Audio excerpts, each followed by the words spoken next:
Ngobe, who passed away earlier this month due to a motorbike accident, the Alexandra biking community has come together for an awareness campaign to save the lives of bikers on our roads.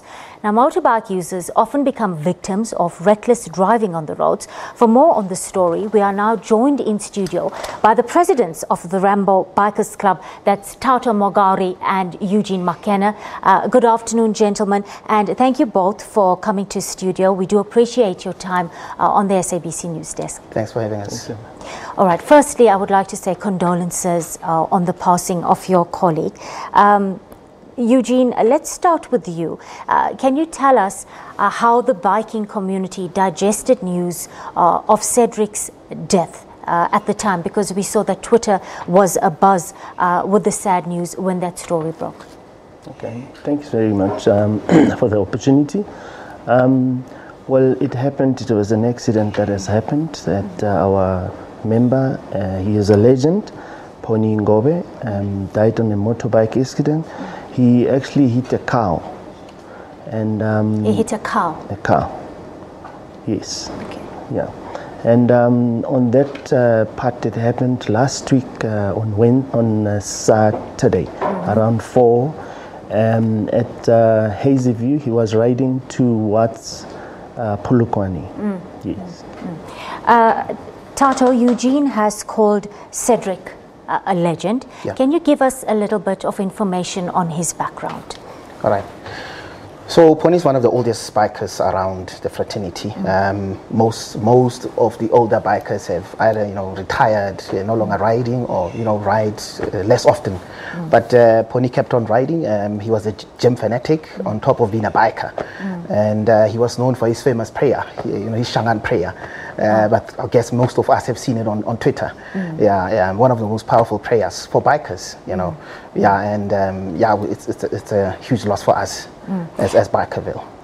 Eugene, these kind of motorbike accidents are not isolated cases. They happen often frequently on our roads across the country.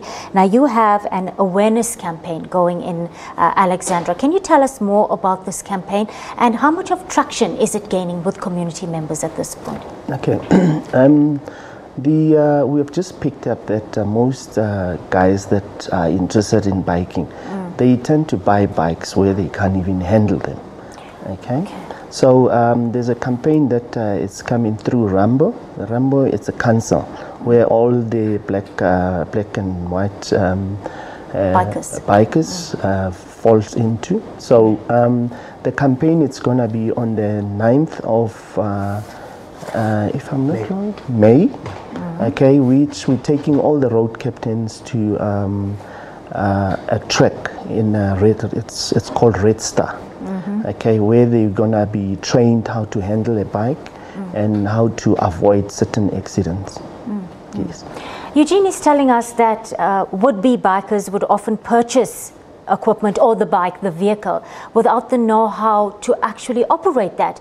That sounds very dangerous for somebody who's not yet qualified or at grips with his bike to actually be on the road.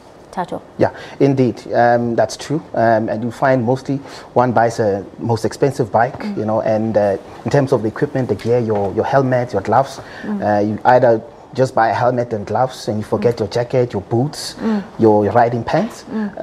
Yeah, so we're just concerned as a council made up of different clubs across SADC, by the way, where we're just saying, look, guys, there's a point where you need to start, and that's the training, which is more important, and then only can you start riding on your own, So we have road captains in our clubs who are there to ensure the safety of our fellow bikers.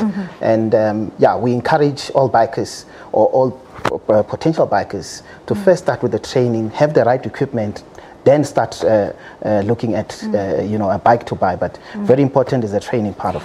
All right, Thato's talking about training, Eugene.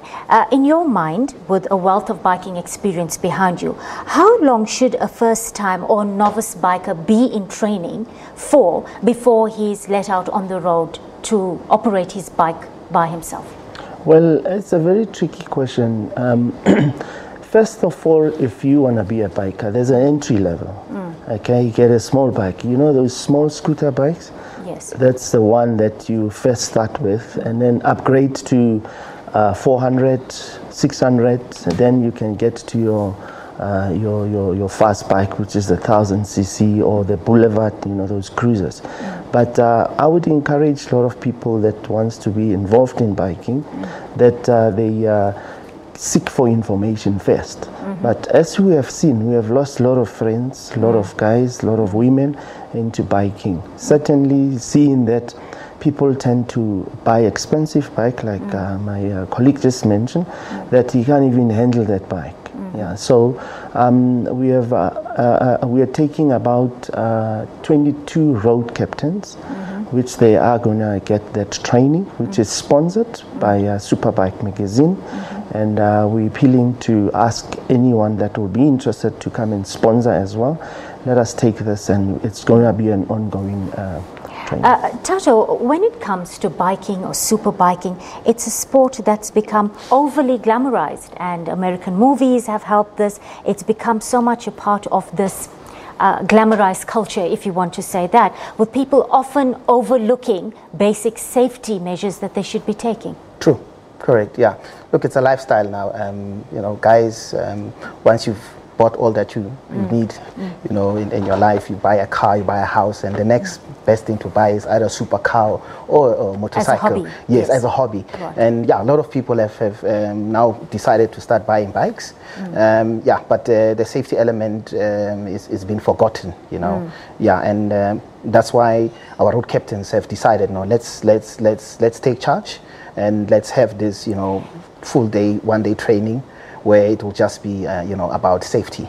All right. Can you just quickly elaborate for me on the role of a road captain and what exactly he or she does in your organization? Okay. Well, before we could take off to any a place where a road captain is in charge of the club members, where you would make sure that everyone is properly geared and the bikes are well accessible to get on the road. And on the road there is a riding way. We don't just ride. There is rules where we ride staggered. Okay, so that sometimes you find on the road there is potholes. We tend to have signs how we give a signal to all the bikers, because it's and more especially when you ride it on a rainy time. There is another way. There is a way of how we articulate to that. All right, just on that note, I want to just elaborate on this relationship on the roads we see playing out between bikers and cyclists and motorists themselves. There's often a lot of volatility involved there. When you're educating bikers or your patrons and members of your club, what is it that you're advising them on? It would be things like road courtesy, patience, etc. Indeed. I think in South Africa we are all intolerant of each other on the road, and so we always advise, it's best as a biker to just to ride away, because you find that we do get this moments of friction between the motorists and incidents of road rage that are becoming more common. Yes, we are all aware of the past incidents that we have seen. Some of them are still in court now, and we just advise our bikers just to ride away. It's better that way. All we need is a small space between the cars to ride away. But tolerance is the most important part of this whole exercise on the road. We need to be tolerant. Thato, we are running out of time. Just tell me very quickly, for the benefit of people listening out there, give us some background on the Rambo Bikers Club. You're saying that it is a regional club. If somebody out there wants to become involved in the campaign or your training program, how do they do that? All right. So Rambo is a council of clubs. So we have different clubs across SADC. We just got guys from Lesotho joining us now, a club from Lesotho. And so it's a council based out of clubs. And if you want to be a member of Rambo, you need to join one of the clubs, and you are automatically affiliated to Rambo as a club member. All right. Thank you, gentlemen, for your time on the SABC News Desk. We do appreciate you coming out on a weekend. Did you ride here, by the way? He did. Thanks so much. On that note, time to take a short break. We'll be back with more at the top of the hour.